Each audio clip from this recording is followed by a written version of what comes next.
Bom,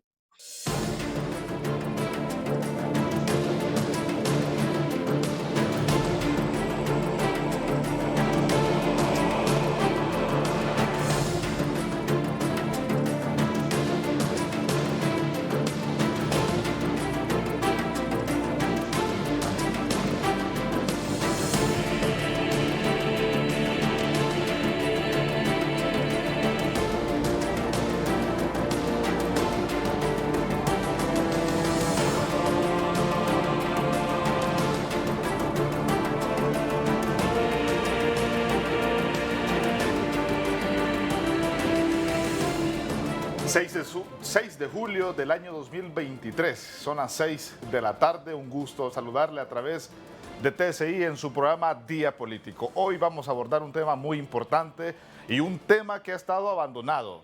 Sin duda alguna,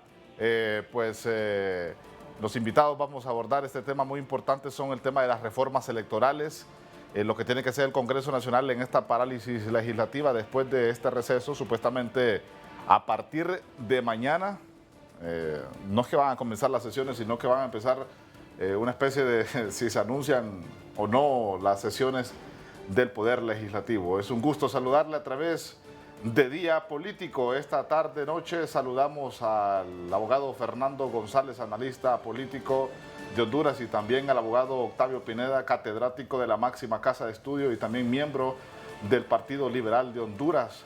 Ya podemos conversar con ellos acerca de estas reformas electorales. Con Fernando González, está en el estudio en estos momentos, y también el abogado Octavio Pineda. Un gusto saludarle. Buenas noches, Fernando, abogado. Buenas noches, licenciado Tony. Buenas noches también a todos los que nos permiten entrar a la intimidad de su hogar o a donde se encuentren a través de Día Político de TSI. Me grata también saludar a mi colega, abogado Pineda. Placer saludarlo, maestro, y que sea de provecho este programa. Un gusto a la distancia, abogado Octavio Pineda. muchas gracias, buenas noches, Tony. Un placer estar con ustedes para tocar este tema tan importante. Un saludo al auditorio y obviamente también al colega, el abogado González. Todo mi respeto.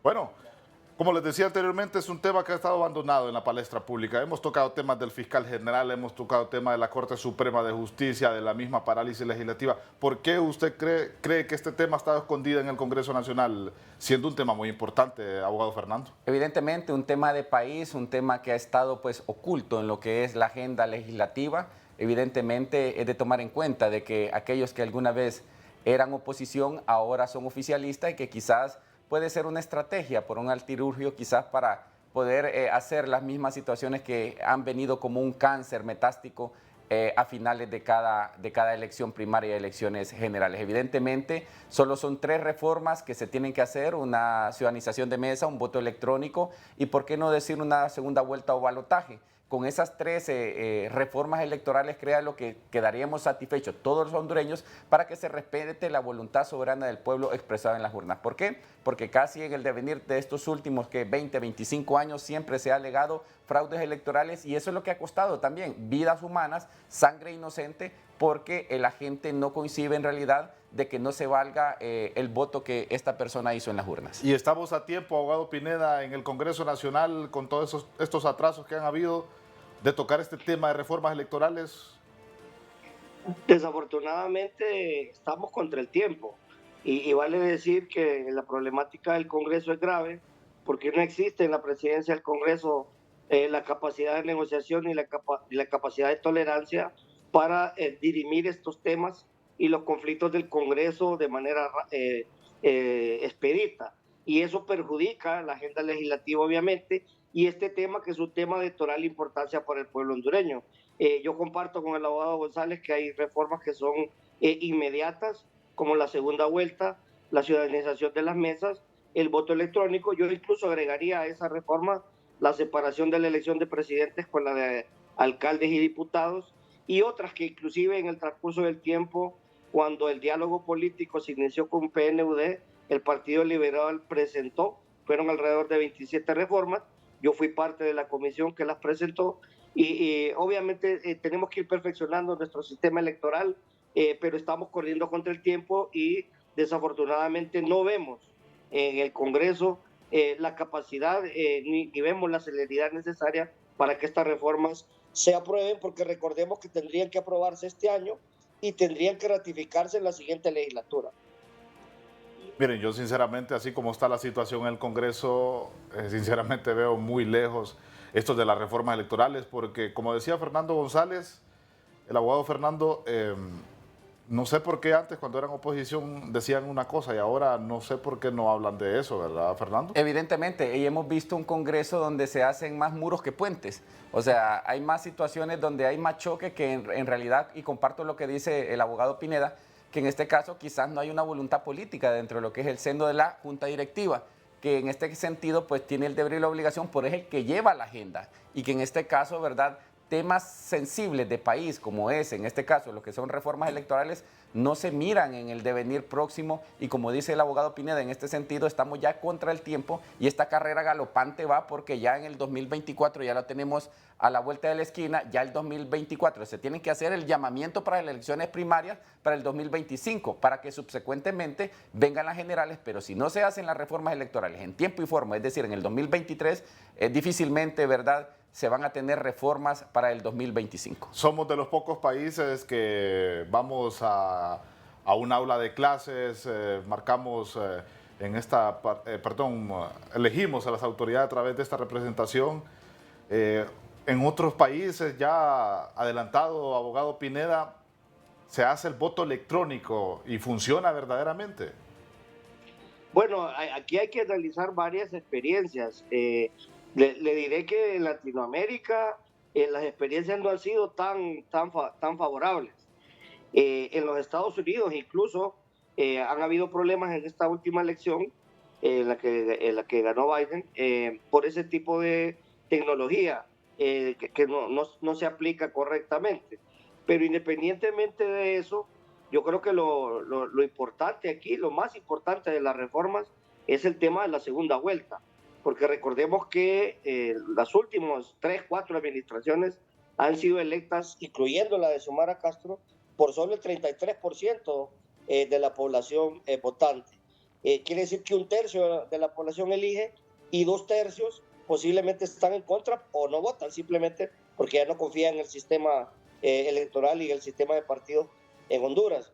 Entonces, el presidente que sale electo muy débilmente, y eso quedó evidenciado en el Congreso, donde por primera vez en la historia el partido de gobierno no tiene mayoría absoluta en el Congreso, y obviamente esa es una de las reformas que hay que impulsar, pero también recordemos que si vamos a implementar otras reformas como la del voto electrónico, se va a requerir, aparte de la misma reforma y de su publicación, y la implementación va a tomar un determinado tiempo, y eso puede generar muchos conflictos al momento que vayamos a los procesos internos y al proceso general.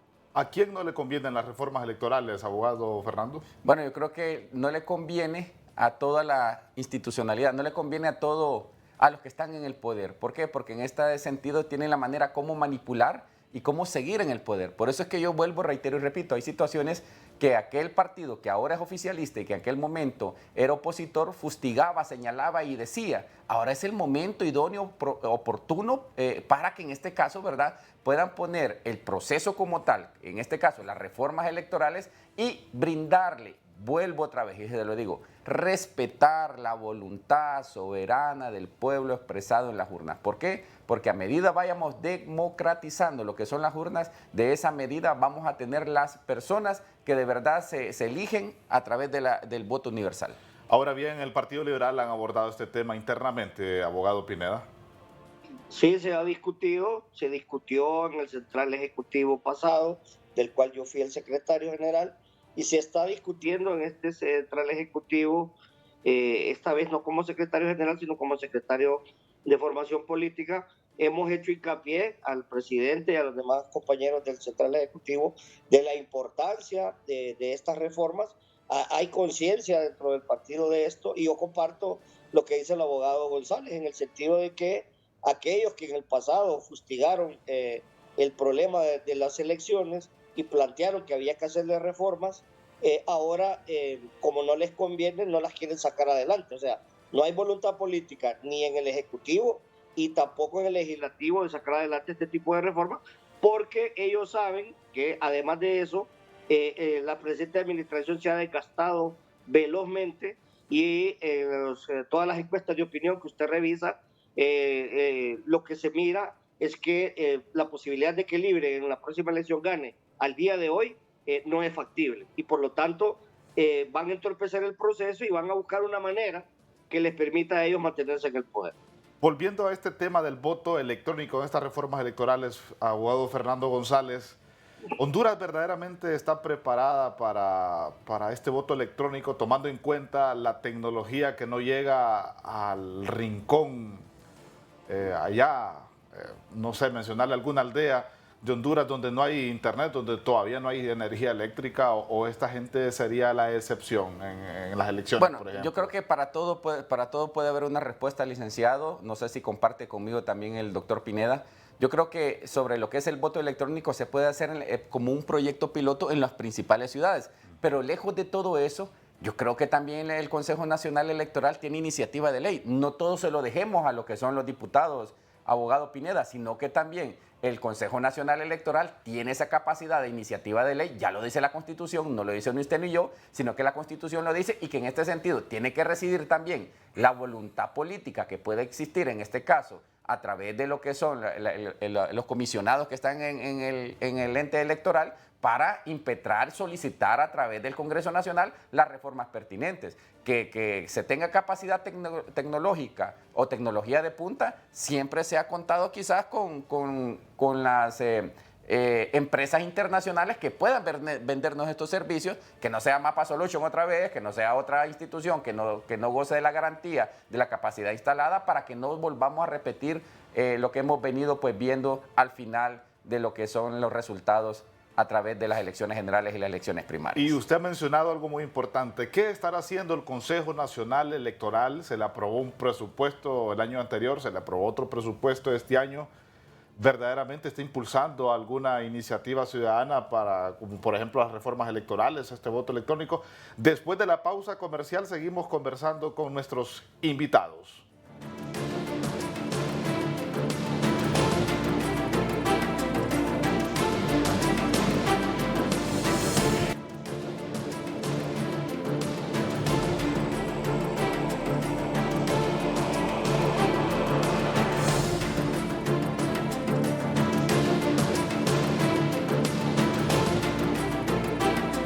Es un proceso lleno de suspicacia, el proceso de la elección del fiscal general. ¿Usted cree eso, según analistas argumentan eso, abogado Pineda? Claro, primero señalar que comparto completamente lo que expresaba el abogado González antes de la pausa, en el sentido de que en lo que tiene que ver el voto electrónico debe haber un proyecto piloto y que también el Consejo Nacional Electoral ya debería estar haciendo acciones o utilizar esa iniciativa de ley para promover la reforma. En lo que respecta a la elección del fiscal general, no podemos venderle castillos en el aire al pueblo hondureño.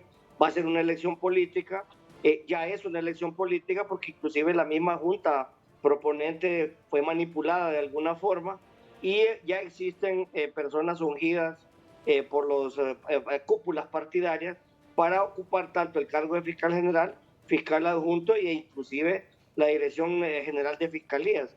Así que lo que se está haciendo con la Junta Proponente es simplemente formalizar el proceso y legitimar de alguna forma la decisión que los políticos han negociado desde la elección de la Corte Suprema de Justicia.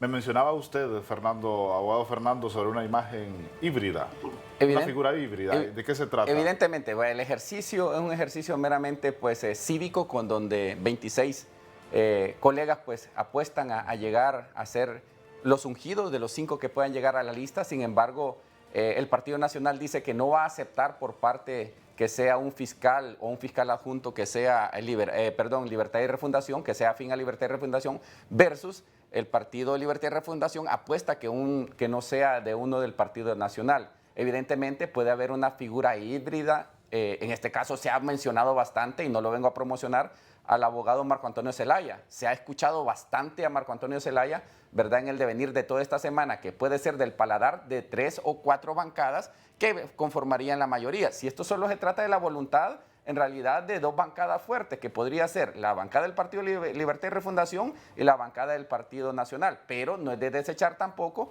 la bancada del Partido Liberal, que viene siendo una balanza fiel, y por qué no decir la bancada del Partido PCH, que conforman 10 o 11 diputados. Yo por eso digo de que en este sentido se están formando estas figuras híbridas que podrían ser, no puede ser ni uno del Libre ni uno del Partido Nacional, entonces busquemos a alguien que sea del paladar o del gusto de todas las bancadas fuertes. Bueno, ahí están en las redes sociales, ¿verdad? Las redes sociales. Usted menciona a Marco Zelaya, como tiene el apellido de Zelaya, piensan que es del familión. Que es del familión, ¿verdad? Pero bueno, abogado Pineda, usted, ¿por qué cree que no hay tantas denuncias en estos momentos cuando, por ejemplo, son las 6:19? Ya se ha iniciado este proceso de tachas y denuncias y me cae un mensaje ahorita que no hay ninguna tacha y denuncia? ¿Qué estará pasando en la ciudadanía? No, yo creo que al final los procesos anteriores, las experiencias anteriores y la misma experiencia que se vivió con la Corte Suprema de Justicia produce apatía en el pueblo hondureño y en los ciudadanos y en aquellos que puedan tener alguna circunstancia que puedan presentar como tacha. Recordemos que esta situación de las tachas permite al ciudadano presentarlas, pero tienen que ser debidamente sustentadas y la parte afectada también tiene un periodo de tiempo para poderlas desvanecer. Más que eso, creo que la gente entiende que esto es una cuestión que políticamente se va a resolver y que no tiene sentido presentar tachas, porque de todas maneras, al final, es la Junta Proponente la que va a terminar decidiendo si las tachas son válidas o no, y las que van a producir ese listado de 5 personas que va a ir al Congreso Nacional. Y obviamente ahorita estamos en el estira y encoge de las bancadas mayoritarias, que es Partido Nacional y Libre, por quién va a ser el fiscal general. Podría ser incluso fiscal general uno del Partido Liberal si fuera accesible a todas las bancadas, como la figura híbrida que mencionaba el abogado González. Pero el ciudadano entiende que esto es un proceso ya amarrado y que de repente no tiene sentido participar en él de ninguna manera. Hay un ungido dentro de este proceso y se ha mencionado bastante al abogado Urquía. ¿Usted cree verdaderamente, abogado Fernando, que verdaderamente es el ungido? ¿O cómo quedaría este proceso si verdaderamente quedaría él? Bueno, por capacidad no se va a poder negar.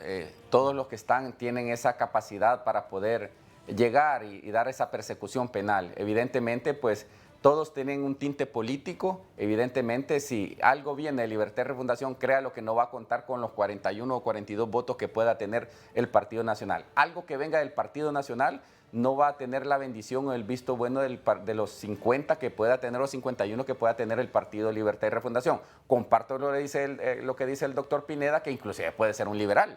¿Por qué no? Ni vos, ni libre, ni nacionalista, pongamos un chele. Va, pues no, el chele no, pongamos a otro. Entonces, ni uno ni otro, sino que buscando quizás esa figura híbrida, y que en este sentido, pues, todo lo que empieza con un ejercicio cívico puede terminar en una decisión meramente política, porque se trata de la elección de un segundo grado y que se llega a un poder que es el más político de todos, que es el Congreso Nacional. ¿Y no será que el abogado Octavio Pineda sabrá ya estos tipos de negociaciones? Abogado, usted que pasa en permanente sesión con Gianni Rosenthal y todas estas autoridades del Partido Liberal, ¿qué les han dicho ahí? Fíjense que ahorita que mencionaban a mi excompañero de aulas, Mario Urquía, aparte de que es cercano a Libre y que ha sido dirigente de Libre en San Pedro Sula y dentro del Colegio de Abogados también, dirigente del Frente Reivindicador que representa a Libre, es muy cercano a don Gianni Rosenthal. Por eso podría tener quizá alguna leve ventaja, aunque yo señalo, y esto a manera de crítica del proceso, que ese elemento que se utiliza para que algunos no lleguen, que es el hecho de que tengan participación política, que por cierto es inconstitucional, porque la Constitución nos asegura la facultad de elegir y ser electos, se aplica acomodaticiamente, es decir, se le aplica lo político a aquel que no queremos que llegue a figurar en el listado final. pero aquel que sí queremos que llegue, se le obvia el elemento político. Entonces, no hay una igualdad en ese aspecto al momento de juzgar o de analizar la participación política de los autopostulantes, aunque profesionalmente estén formados y tengan toda la experiencia del caso. Y obviamente aquí hay otro elemento más importante para mí que los títulos y los años de servicio, que es la honorabilidad y la ética que la persona que vaya a llegar ahí tenga y que asuma realmente la responsabilidad de ser el representante de la sociedad en el manejo de la acción penal pública. Miren, nos vamos a ir a nuestra segunda pausa comercial. Venimos conversando siempre sobre este tema importante porque es el tema del momento. Vámonos a una pausa comercial.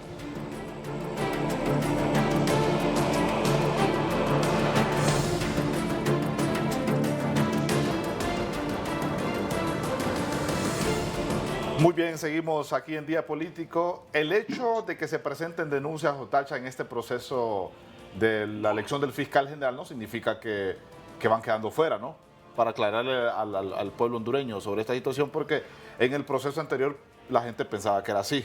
Acordémonos que el proceso de elección del fiscal es cada 7 años. Cada 5 años. Cada 5 años, sin embargo hay gente que no nos acordamos cómo fue el proceso, por ejemplo, el primer proceso del fiscal Chinchilla, ¿no? Bueno, el primer proceso fue, creo que quedó en primer lugar, si no me deja mentir el doctor Pineda, fue Yair López, que quedó en primer lugar y no fue en este caso fiscal. En el segundo lugar, en el segundo periodo del abogado Chinchilla, no se somete el abogado Chinchilla y de dedocracia, pues ya fue puesto. Evidentemente eso laceró en realidad las aspiraciones que pudieran llegar a tener los colegas, ¿verdad? Y que en este sentido fue una burla para todos aquellos que se sometieron. Es por eso la ausencia justificada, no injustificada, justificada del gremio de abogados para no creer en este sistema, porque estamos en un pasado reciente que se eligió a alguien y que ya está pronto por salir, que estuvo una década perdida y que se le debe en realidad hay una deuda histórica por parte del Ministerio Público que representa a la sociedad como tal, así como lo dijo el doctor Pineda, que poco o nada se pudo hacer en lo que es el Ministerio Público. Es por eso la ausencia, la negativa injustificada, la desidia por parte de los abogados en no querernos someter a este tipo de situaciones. Ahora bien, yo les pregunto a los dos, de 0 a 10, ¿cómo califican el actual fiscal general Oscar Chinchilla, abogado Pineda? Bueno, menos 10. Definitivamente le quedó mucho a deber. Apañó mucho de la corrupción oficial del Partido Nacional durante 12 años y obviamente no ha cumplido con la misión que señala el artículo 232 constitucional. Recordemos que el fiscal general, como dije anteriormente, representa a la sociedad en la persecución de todo tipo de delitos, en particular de los delitos de alto impacto. Y concuerdo con lo que dice el abogado González, el hecho de que el proceso anterior haya sido manipulado al extremo que quedó electo alguien que ni siquiera participó en el proceso, le hizo daño al mismo proceso y a la credibilidad que el mismo tiene, y por lo tanto el resultado es que tenemos ahora menos de 26 incluso autopostulantes por los que se han retirado y otros que han sido retirados por la Junta Proponente, porque ya nadie tiene credibilidad en el proceso. Yo creo que de aquí al futuro debemos ir buscando cambiar este proceso, hacerlo más participativo con relación a la sociedad, para que pueda tener mayor credibilidad y haya menos injerencia política en ese tipo de elecciones. Muchísimas gracias, abogado Pineda, por la participación aquí en Día Político. De 0 a 10, así rápidamente para concluir. Más bien le dio mucho el abogado Pineda. Yo creo que la puntuación es exagerada y que en este sentido quedó a deber una década perdida con lo que es la sociedad hondureña. Muchísimas gracias abogado Fernando González, por asistir aquí en Día Político. Hasta aquí Día Político. Muy buenas noches. Dios bendiga Honduras.